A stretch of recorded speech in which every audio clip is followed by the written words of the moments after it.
thank you very much. I've always wanted to be known as a doctor. And Melania, from now on, you will address me as Dr. Trump. Sure she will. Well, you're about to begin a great new journey. And you never really know where that journey will take you. Look at me. I was a very successful real estate developer in New York City. And they said, do you mind doing a television show? So I said, I guess. What the hell? And we did it. Then after I agreed to do it, I was speaking to my good friend John Myers, who runs a little thing called the General Electric Pension Fund. What is that, a couple of $100 billion or something ridiculous like that, John? People don't know. People just don't know. He's a great guy. And John and some of the NBC folks explained that 95% of the shows that go on the air fail. So I said, why didn't you tell me this before I agreed to do it? But it became really something. And it went to the #1 show on television. So here I am, I'm a star. And there's nothing like it. It beats real estate all the time.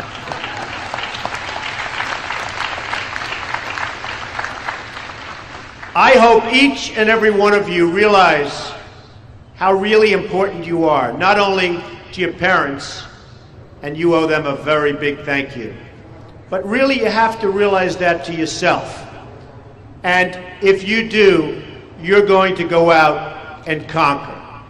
Graduation really is just a beginning. I graduated from school. We're all a little bit nervous.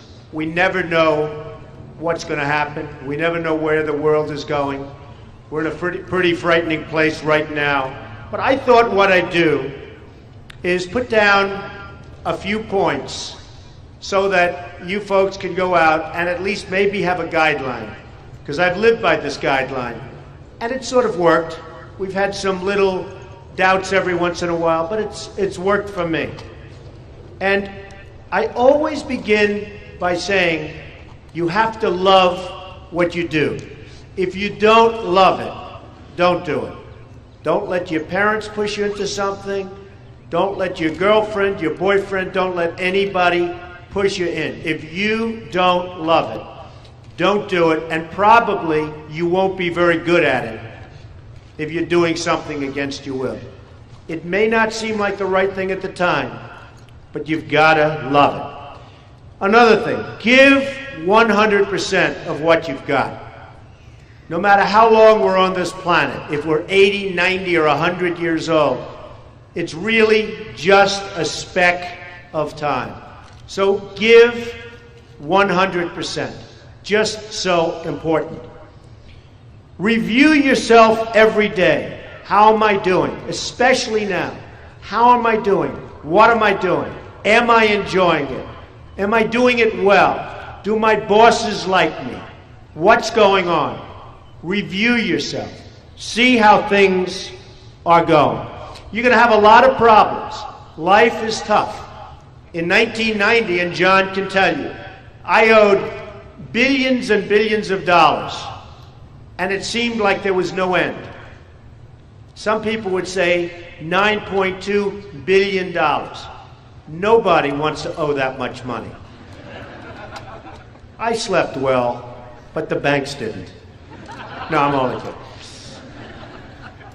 The fact is, I fought, I worked, and now my company is a much bigger, stronger, more solid company than it ever was before. Much bigger than it was in the 80s.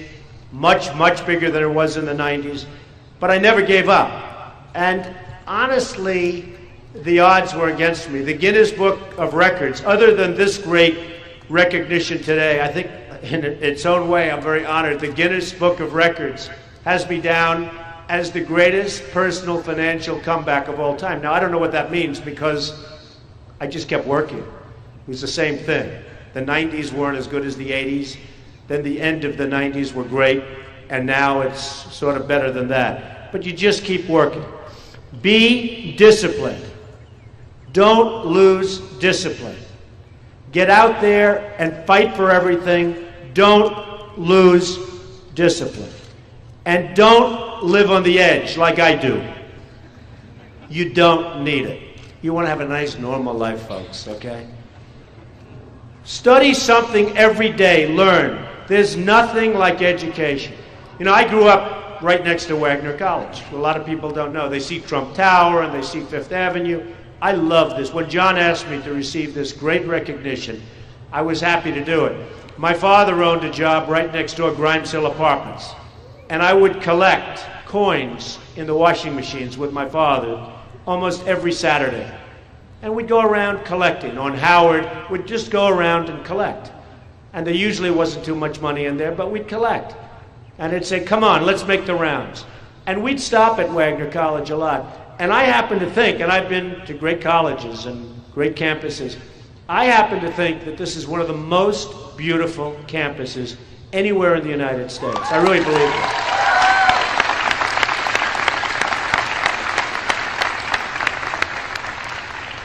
Keep the big picture in mind, but never lose sight of the details, because the details can send you down. If you lose sight of the details, they can send you down. So keep that big picture in mind. Never lose sight of the details. Always, and this is sort of a little bit tough to say in terms of success, and I refuse to say it to this crowd. I refuse, because you're much too idealistic. Always have a prenuptial agreement, but I'm not saying it. I will not say it. Of course, half of my friends have been destroyed by divorce, but I refuse to say it. I'll tell you, to me, the second most important thing after love what you do is never, ever give up. Don't give up. Don't allow it to happen.